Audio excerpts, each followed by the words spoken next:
Could Keir Starmer's Shadow Health Secretary lose his seat over Gaza? We're here in Ilford North, East London, where the incumbent MP Wes Streeting is being challenged by a 23-year-old British Palestinian woman named Liane Mohammed. Streeting is one of the most vocal supporters of Israel. For Israel, this is fiendishly difficult because you've got Hamas that embeds itself in civilian population, uses buildings like schools and hospitals as bunkers. On Gaza, you rejected the idea of a ceasefire. The South Africans have gone to the International Court of Justice in pursuit of a ruling. Do you agree? I think it's a distraction. He's backed Israel all the way through its genocide in Gaza, and it looks like he could be at risk of losing his seat because of that support. I'm going to meet Liane Mohammed to find out more about her campaign. Hi Matt, how are you? Nice to meet you. So we're in the Fremford Youth Centre, my local Ilford Youth Centre, where I've been coming ever since I was 15 years old. I was a local youth worker here 3 years ago, so this was my place. And then there's a food bank that we set up during COVID, the Redbridge Mutual Aid Food Bank. We were here every single week. We were on the phone, we were packing, as you can see, food parcels and delivering them as well to local residents who were in need. So it still goes on now, unfortunately, in 2024. It's a shame, that it's still here. I really thought it was temporary, but sadly, nothing's changed. Has Wes Streeting been down to the food bank? Wes Streeting has not been to Fremford, this youth centre, since 2010, literally. So they never see him around here. This place is literally home, and it means so much to many people in our community. In terms of the media coverage of your campaign, it's all centred around Gaza, but obviously we're in a youth club here, and you're also tackling issues facing the youth in your hometown. What are the major issues facing the youth here? Youth in this area are neglected, they are ignored, and our needs are basically not heard of at all. And I think for me to be giving a voice to our youth is so, so important. A young 23-year-old who wants power and to have influence, the incentive is to become part of the Labour Party if you're on the progressive end of the spectrum, allegedly. Why did you not want to take that route? I would never stand with the Labour Party. I'm standing as an independent because I want to answer to the people of Ilford North, so the people that I grew up with, my neighbours, the people that I want to represent. And I don't want to represent corporate interests. I don't want to, be subject to these political party agendas. The Labour Party is something that our community have to move away from now. We have to move beyond this two-party duopoly. It's about the independent movement, and now is the time to return politics back to the people, exactly where it belongs. What kind of relationship do you have with the other independents? Because there's a whole host of inspiring candidates like yourself, like Andrew Feinstein in Holborn running against Starmer, Pamela Fitzpatrick, Jodie McIntyre in Birmingham. Are you connected through a network, or are you all working sort of individually?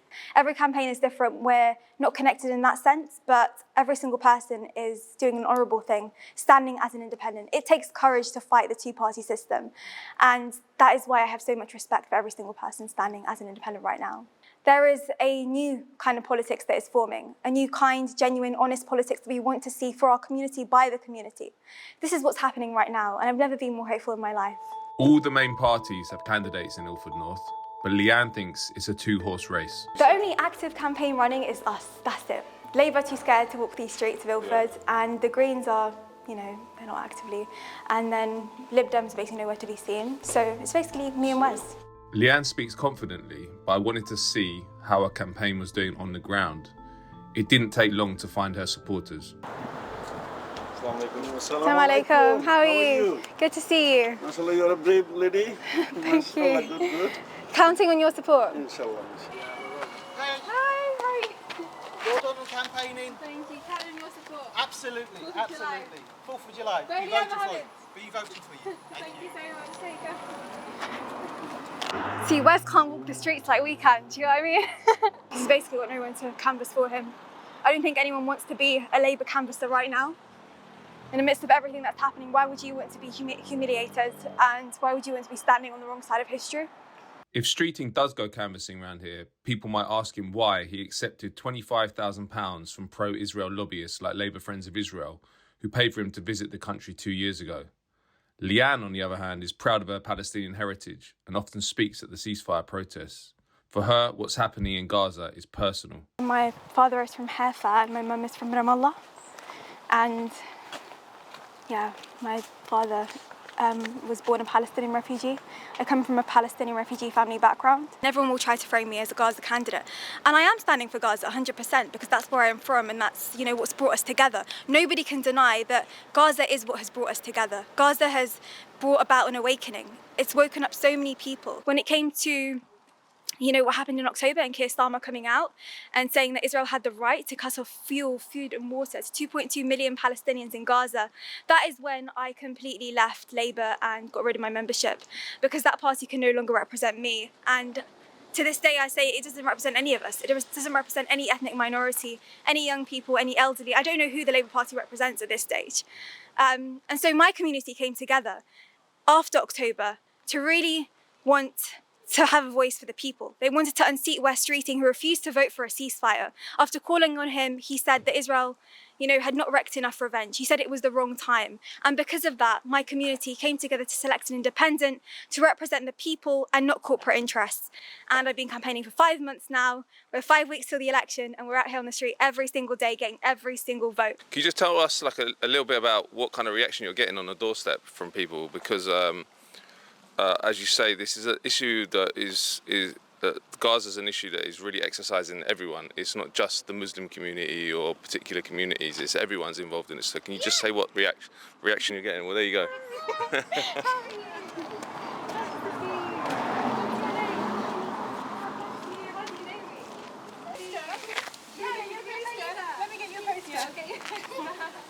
Are you registered to vote? No, you're not? Okay, please register to vote. It's so important. I'm standing to be your MP. Can I count on your support on the 4th of July? Is my question. You have got our support.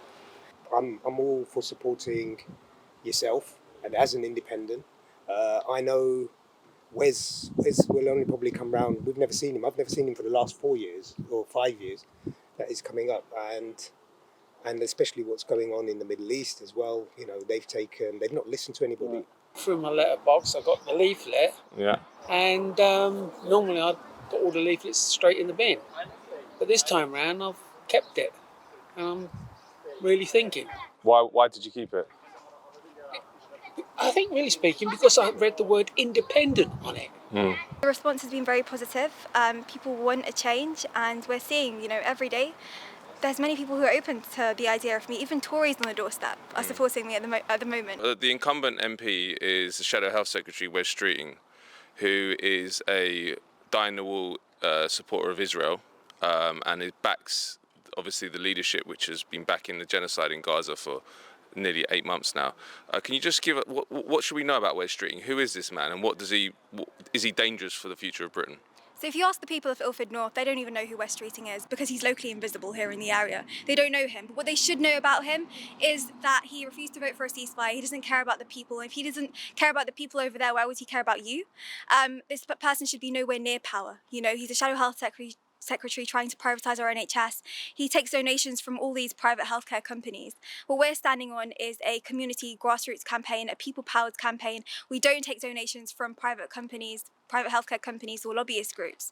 And so this is the difference here. It's between someone who stands for the supremacy of some, whereas we stand for the equality of everyone. It's a marginal, this seat between the Tories and Labour. So some people say, well, you're going to take votes from Wes Streeting and stop Labour achieving a victory in the election. What do you say to those people? We are standing to win. I'm not here to split the vote. I don't want either party to take it. We can win. We have the people, we have the numbers, and we don't see a Tory getting in here at all. It's between Labour, it's between Wes and myself. And we truly believe that we can win because now everyone wants an independent to represent them. And the majority is only 5,000. We can easily overturn that. One thing I've noticed over the previous 8 or so months is that the media is really, really intent on presenting this Gaza as a Muslim issue. Can you just talk about that? To me, that seems not true, and that it's a human issue. But are you seeing that you're getting all your support from the Muslim community, or is it much wider than that? My support is coming from all the communities, coming from people of all faiths, all backgrounds. And, the best thing is I'm literally on my way to visit my Jewish neighbour who actually is supporting me in this election and has been supporting Palestine her entire life. And what I want to say is that this is a genocide in Gaza that will haunt us for the rest of our lives. It's something that we've never seen on our screens before, a live stream genocide. This has affected everyone, people of conscience. You only have to be human to support Palestine. And the most important thing is empathy for Palestine doesn't mean you're anti-Semitic. It means that you care about people. It means that you care for Palestine, for people who are going through all these human rights abuses. We cannot be silent. It's why we've been out on the streets marching with people from all faiths, all colours, all backgrounds for many weeks now, united under the banner of humanity. And that's what this campaign is about. It's about bringing our communities together under the banner of humanity and human rights and equal rights for all. Leanne is definitely putting in the legwork, and Labour's posters are nowhere to be seen. For every door Leanne knocks on, she has an army of volunteers doing the same. I've come all the way from Southend because I really believe that Leanne is going to bring the change to Ilford that it deserves. I think it's very evident that the NHS is not safe in Labour's hands, and we really need to do something to make sure independent, strong-minded people are actually representing us. Also, I'm not happy with Labour's very weak to non-existent stance on Gaza, and I'm really, really proud that Leanne is being a voice for a ceasefire. The current MP is never present. The guy's never around. Try to reach out to him via email, try to reach out to his office, no one ever gets back to you, so, you know. There's a lot of volunteers who are giving up their time for free and giving a significant amount of energy and passion into this campaign. And you're up against a big machine, a well-funded machine in the Labour Party and with Wes Streeting. How do you think you're going to do against that kind of machine in this constituency? Yeah, it's a really good question. I think, they are going to play a game which is, one that they have done for many elections, and it's going to be run centrally. But, what I like about our campaign is it is driven by grassroots talent and energy and passion. And actually what we've built is pretty formidable. I don't even see Wes present, frankly. I don't see a campaign team. I don't see any canvassing. So he's relying on headquarters pushing out a message and relying on that Labour ticket. But frankly, people in this constituency are fed up, and they feel disillusioned, and they feel the two parties have failed them. And so it's a conversation at a time. As long as we make sure we have every conversation with every resident, we are confident that we can do this.